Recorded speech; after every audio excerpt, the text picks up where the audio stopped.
Bon, et ben il semblerait que la partie 1 vous ait pas mal plu, donc on s'est dit qu'on allait vous faire une seconde partie avec 10 autres jeux sortis il y a plusieurs années et qui pourtant sont largement meilleurs que d'autres jeux qui sortent en 2025. Alors sans plus tarder, passons directement au vif du sujet, c'est parti.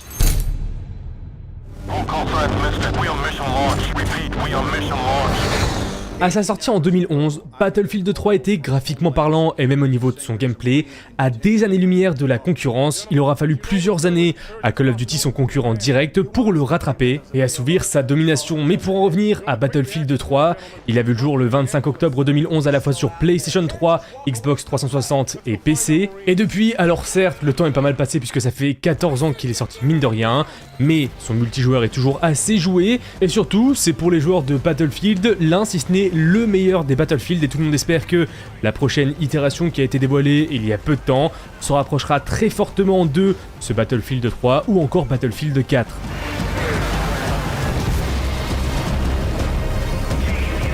Et là pour le coup, ce n'est pas uniquement la nostalgie qui parle, si jamais vous avez encore le jeu sur PC, lancez-le et vous verrez, c'était déjà sublime en 2011 mais encore aujourd'hui, ça reste très joli.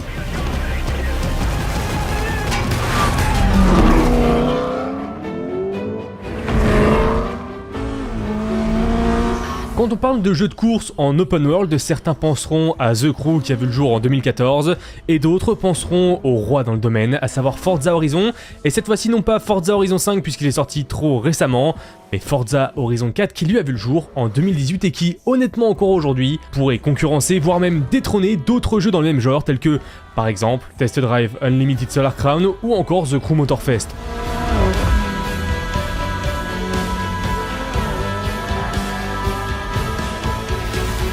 Il se pourrait que vous ayez réentendu parler de Forza Horizon 4 assez récemment, enfin je dis récemment en fin d'année 2024, étant donné qu'il a été retiré de la vente sur les stores, et pour cause, les diverses licences et accords avec les partenaires de Forza Horizon 4 étaient arrivés à son terme, et c'était aussi peut-être pour laisser un petit peu la place à Forza Horizon 5, mais si jamais vous aviez déjà en votre possession ce Forza Horizon 4, retournez-y et vous verrez que, honnêtement, ça n'a pas pris une seule ride, et c'est toujours aussi plaisant de parcourir les alentours d'Édimbourg.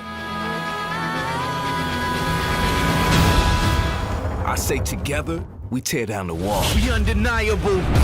Certains auront préféré le scénario de Watch Dogs 1 avec Aiden Pierce et d'autres, eux, auront préféré le gameplay et surtout l'ambiance du San Francisco de Watch Dogs 2. Et là, avec cette seconde itération, contrairement à Watch Dogs 1 qui lui avait eu un énorme downgrade, cette fois-ci, on a eu de la fidélité, le jeu ressemblait bien au trailer qui nous avait été communiqué. Et mine de rien, ça fait un bon petit bout de temps qu'il a vu le jour, étant donné que Watch Dogs 2 est sorti le 15 novembre 2016, donc il va sur ses 9 ans. Et regardez-moi ça, graphiquement parlant, que ce soit sur console ou sur PC, je l'ai refait récemment, c'est toujours quasiment aussi beau que les classiques qui sortent en cette année 2025.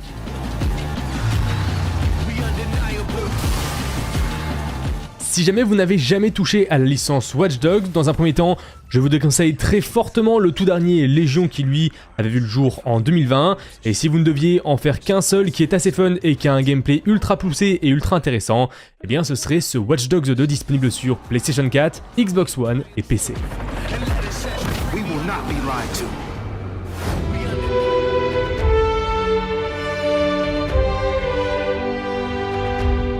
Qu'on l'ait apprécié ou non, Zelda Breath of the Wild qui est sorti le 3 mars 2017 sur Nintendo Switch avait de vraies qualités. Non seulement graphiquement parlant c'était magnifique pour un jeu Nintendo Switch et encore aujourd'hui aucun open world ni même aucun jeu n'a réussi à le détrôner tant sa direction artistique et son côté graphique étaient sublimes. Et pour vous dire même Tears of the Kingdom qui était certes légèrement plus beau, n'avait pas non plus créé un fossé entre sa première itération et la seconde. A primal evil that has endured over the ages. Donc, ce Zelda Breath of the Wild, qui est sorti le 3 mars 2017, tout comme la Nintendo Switch 1, a posé les bases des jeux open world qui allaient arriver sur ce même support. Cependant, il n'a jamais été détrôné, et alors qu'on s'apprête à accueillir la Nintendo Switch 2 8 ans après, on peut le dire, Zelda Breath of the Wild, graphiquement parlant et dans l'ensemble, a été objectivement parlant le meilleur jeu de cette console. Alors arrivera-t-on à le détrôner avec la Nintendo Switch 2 bien que apparemment le gap graphique ne soit encore pas au rendez-vous? Eh bien il suffit de l'espérer, surtout avec les mises à jour graphiques de Zelda Breath of the Wild et Tears of the Kingdom.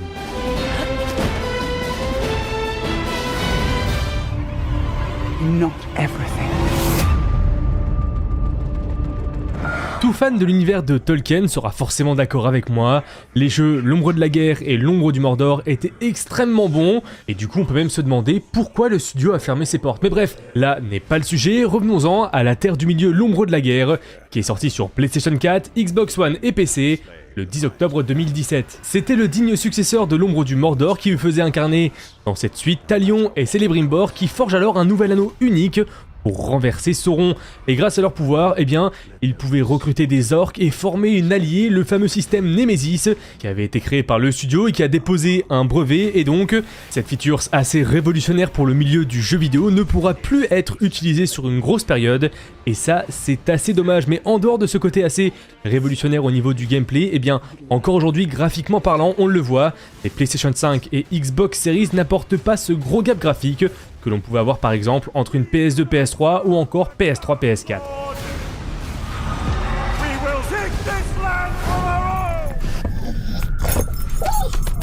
Oh,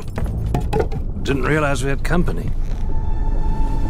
Si là, vous me demandiez quels sont les jeux qui m'ont le plus marqué dans ma vie de gamer, alors oui, je vous parlerai de Red Dead Redemption 2 qui est dans la première partie de cette vidéo que je vous invite à aller voir si jamais ce n'est pas déjà fait. Mais parmi les autres jeux qui m'ont énormément marqué, eh bien, il y a Sea of Thieves qui lui est sorti en 2018 sur PC et Xbox One, puis qui a une mise à jour Xbox Series et il a débarqué il y a un petit peu moins d'un an sur PlayStation 5. Many secrets.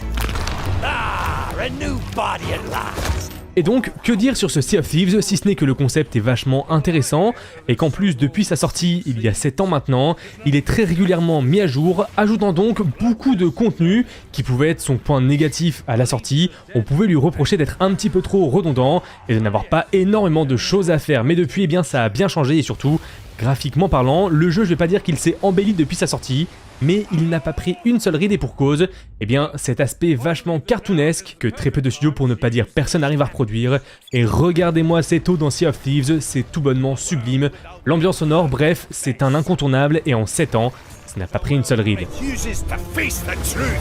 Nothing lasts forever.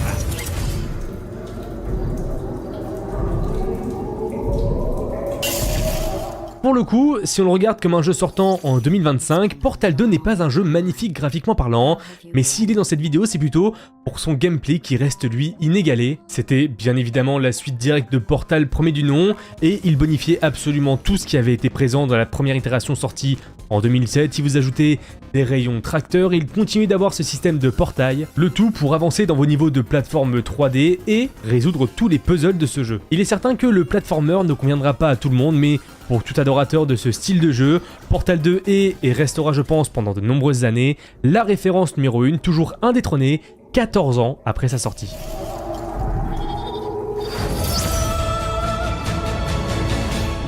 I like working solo anyway. Avant de devenir Monsieur Death Stranding, Hideo Kojima était surtout connu pour ses productions Metal Gear Solid. Le dernier en date, sur lequel il a travaillé tout du moins, eh bien c'est Metal Gear Solid 5, qui est sorti le 1er septembre 2015 à la fois sur l'ancienne et la nouvelle génération de l'époque, à savoir PS3, PS4, 360, Xbox One et PC. Et dans un premier temps, déjà graphiquement parlant, ça reste ultra propre, mais surtout, en une dizaine d'années, eh bien il reste dans les meilleurs jeux d'infiltration qui aient été faits. Et on a inspiré plus d'un depuis, non seulement de par ses mécaniques de gameplay, mais aussi par le virage open world que ce jeu avait pris. Je pourrais notamment citer les Ghost Recon. Ubisoft avait également décidé de suivre cette mode des open world, et vous le verrez avec le prochain jeu, ils ont également suivi la mode des RPG qui avait été plus que démocratisée avec The Witcher 3 Wild Hunt. Pour en revenir à ce Metal Gear Solid 5, il se déroule en 1984, juste après les événements de Ground Zero et avant le tout premier Metal Gear Solid. Big Boss, sorti d'un coma de 9 ans, se réveille alors affaibli mais déterminé à se venger. Alors si jamais ça vous intéresse, c'est toujours disponible sur l'ancienne génération de console et PC comme j'ai déjà dit.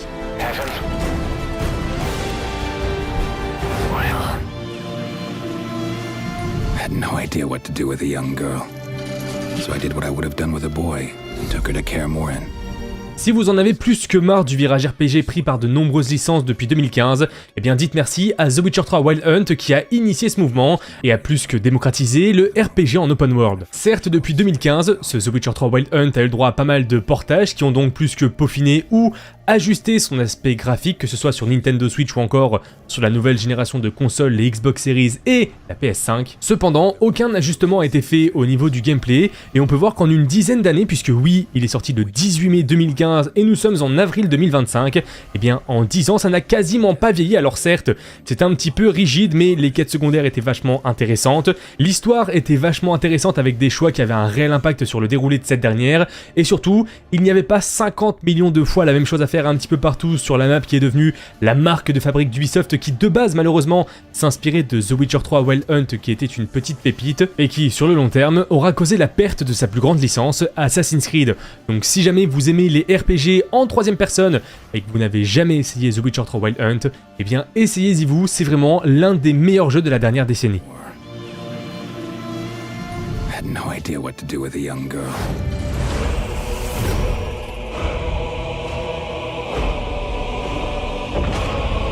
On arrive sur le dernier jeu de la vidéo, et cette fois-ci, c'est vous qui l'avez choisi dans les commentaires de la précédente vidéo, et je vous invite à aller la voir si jamais ce n'est pas déjà fait en cliquant en haut à droite de votre écran. Et comme dernier jeu, nous avons The Elder Scrolls 5 Skyrim, qui est sorti il y a 14 ans maintenant, le 11 novembre 2011, et qui, il est vrai, si on compare à la dernière sortie du studio Bethesda, à savoir Starfield, eh bien, n'a pas tant vieilli que ça au niveau de son gameplay et de sa technique. Petit clin d'œil à tous les chargements pour rentrer dans des intérieurs que l'on avait en 2011 et qu'on a retrouvé il y a 2 ans avec Starfield.